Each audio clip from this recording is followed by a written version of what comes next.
আচ্ছা, একজন ব্যক্তি প্রায় অনেক বছর যাবৎ জমিটা খাচ্ছে। ধরেন কোনো ব্যক্তি তার বাবা আহ, তাদের ফুল জন্মটাই এখানে হয়েছে, প্রায় ৩০-৩৫ বছর যাবৎ তারা একটা জমিতে ভোগ দখলে আছে, তারা খাচ্ছে। এর মধ্যে দুইটা রেকর্ডও চলে আসছে, RSBS রেকর্ড চলে আসছে, বর্তমান যে জরিপ রেকর্ড আছে সেটাও চলে আসছে। সেখানে আপনাদের নামও অংশগ্রহণ করা হয়েছে, মানে সেখানে নামও দিয়ে দেওয়া হয়েছে রেকর্ডে। আপনারা ভাবতেছেন যে, বা তারা ভাবতেছেন যে এই জমিটা এখন তাদের। আসলে বিষয়টা তা না।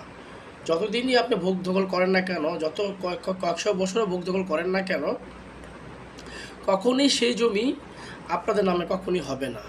আর না হওয়ার কারণ হচ্ছে, কারণ আপনি তো রেকর্ডে আছেন আপনার নাম। আপনি কোন সূত্রে পাইছেন, কিভাবে পাইছেন, কার মাধ্যমে পাইছেন, কে আপনাকে দিয়েছে, এটা কি আপনার দানের মাধ্যমে পেয়েছেন না ক্রয় সূত্রে মালিক হয়েছেন, সেটা কিন্তু কোনো দলিল কিন্তু আপনি দেখাতে পারবেন না। আপনি রেকর্ড দেখাতে পারবেন যে আপনি ভোগ দখল করা অবস্থায় যে রেকর্ডটা আসছে, ওই রেকর্ডের সময় আপনি উপস্থিত ছিলেন, তখন আপনার নাম দিয়ে দেওয়া হয়েছে এখানে। দ্যাটস এইটুকুই। বাট আপনি কীভাবে পাইছেন আপনি কিন্তু প্রমাণ করতে পারতেছেন না। আপনি চাইলে এখন দেখা গেল ভুয়া একটা দলিল তৈরি করলেন, বাট যেই লোক জেনুইন দলিল করবে এবং সেই দলিলের একটা রেকর্ড কিন্তু ভূমি অফিসে থেকে থাকে। হ্যাঁ, যে ওয়ার্কিং ভলিউমে ড্রাফটে কিন্তু লেখা থাকে যে আসলে এই জমিটা কতটুকু পর্যন্ত যাওয়ার পরে আর বেচা বিক্রি বা দান কোনো কিছুই হয় নাই, দেওয়া থাকে।